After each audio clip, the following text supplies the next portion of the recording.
All right. Good morning. Good morning. Good morning. Hope everybody's doing great. Somebody's going to join the chat room in a little bit. If not, you're going to see this video uploaded. Welcome to another episode. Gavin Richard presents. I hope everybody's doing well. Joining me here on gboot 2786, my channel. Um, it's a beautiful day here. I'm in my office in Baton Rouge right now, just chilling. And I wanted to talk about something that was on my mind over the weekend. As everybody knows, unless you've been living under a rock, Brett Kavanaugh was sworn in this past weekend as the 114th Supreme Court Justice, Associate Supreme Court Justice of the United States.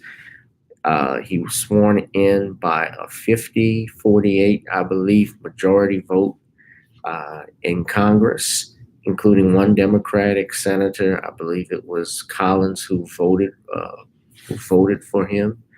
And I actually read that there are a lot of people that were upset that she did that. Uh, obviously being a woman and in the era of Me Too, and especially when he had Dr. Ford testify against Brett Kavanaugh. But um, Justice Kavanaugh. But better or for worse, he is the 114th Supreme Court Justice. Now, how I wanted to tie that in today with our discussion and just what I've been thinking about over the past 48 hours since he's been sworn in. People are upset, talking about the Supreme Court has changed and so forth. And I noticed on there was a news article from ABC News, and they were talking about. Hold on one second. I'm trying to pull that up right now. Well, she was talking about Brett Kavanaugh, and she basically said that women voted for Kavanaugh because they saw their husbands and their sons in him. Essentially, what she was saying is was she was doing was she was staying on code.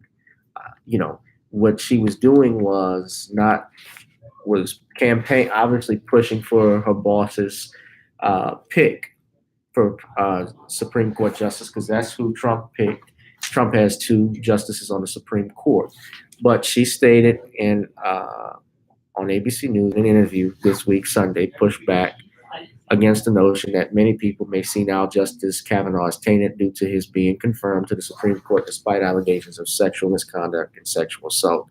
She stated, "A lot of women, including me in America, looked up and saw a man who is a victim of political character assassination. And also we looked up and saw in him possibly our husbands, our sons, our cousins, our co-workers, our brothers." Now, I want you to think about that for a second when we tie it in with this Me Too movement. And I saw the Black Authority. He tweeted how the Me Too movement is dead and imploded. Now, while we can respect people who have been victims of rape or, an assault or violated, I also believe that cannot have due process. Like that cannot happen where a person gets accused and you don't have any evidence and proof. Well, they did this with Brett Kavanaugh and and they defended him. And you listen to Kelly Conway, she defended him despite his allegations, but yet Bill Cosby, and I've talked about Bill Cosby so many times on this YouTube channel, he did not get that due process. He did not get the benefit of the doubt. They do because they did not see him as their cousins, their brothers, their fathers, their husbands. They didn't see Bill Cosby that way like they saw Kavanaugh. And that's because they don't look at black people the same way. They see, this nigger, and that's what they think of people like Bill Cosby because it doesn't matter how much money you have. And that's, people may be offended by me saying that, but that is what, white America, mainstream white America views black people, no matter how much your money, the things that you've done for charities, You will always be a nigger in their eyes. They will. That's what they think of black people. That's the world we live in. This is America. And on top of that, uh, and you saw that with Michael Jackson. Michael Jackson had all the money in the world. He was the one of the most famous people to walk this earth and was mistreated all the way to the end of his life. And they had no proof that he did anything. They only the FBI looked into Michael Jackson. What's up, B1 for life? How you doing? The FBI even looked into Michael Jackson. Y'all saw my interview with Drew Hepkins. They had looked into his allegations and they couldn't find anything. Nothing.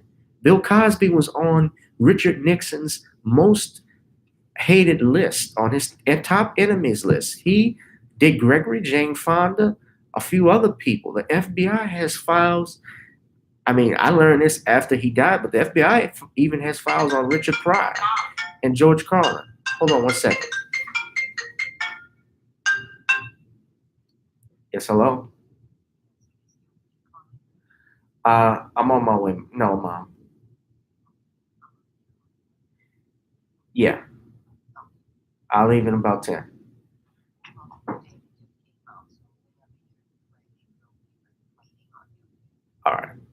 Okay. All right, I gotta go. Okay, bye bye. Sorry about that.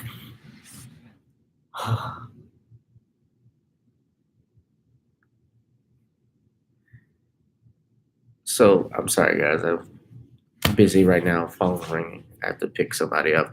It was on B1 for life, so I'm not gonna make this stream long, but that's what. And I'm actually gonna pick up on it because there's more to say, so I gotta run. But to finish what I'm saying. But no, that's what the African American community has had to deal with for hundreds of years now. With Me Too, I actually saw Rose McGowan. She's been really pushing it because she accused Harvey Weinstein of rape. And she actually wrote or was quoted in an article, and I'll post that up later when I do my second video, that she said the Me Too movement is a big hoax or a lie that she's been pushing. So you are seeing an implode. But who did they make the face of this movement? They obviously made Bill Cosby the face of this. Because why? Because he's the only one out of all the men that have been accused. You've had James Toback, uh, you've had Harvey Weinstein, you have had Roman Polanski, though he was convicted in the 70s. You've had Woody Allen, Stephen Collins. You've had uh, there's a host of men. Les Moonves, he was accused of molesting and sexually, harassing lots of women now, and he was not, convicted. He was not charged with anything. He was allowed to let go and basically take paid leave. Same thing with, and then we found out he tried to destroy Janet Jackson's career. So there's a lot going on. Good morning. Good morning, Caitlin. But you see so you see this Me Too movement. It's really not. Uh, it's really not about helping real victims. It's more a push. I find to be a money hustle because now they're saying that Harvey Weinstein's case, and I'm going to talk about this a little bit more because I got to run. But Harvey Weinstein's case, I'm hearing is possibly going to be dropped because there's an issue, I think, with the a detective I read is being investigated for witness tampering. And there are supposedly emails that Harvey Weinstein had with some of his accusers where they kept going back to him. But who did they? But who was that? That was Bill Cosby. They had no evidence to convict Cosby, yet they still convicted him. So you need to be careful. Please be safe. I'm going to follow up, guys. I got to run. So let me end the stream. You guys take care. Have a good morning.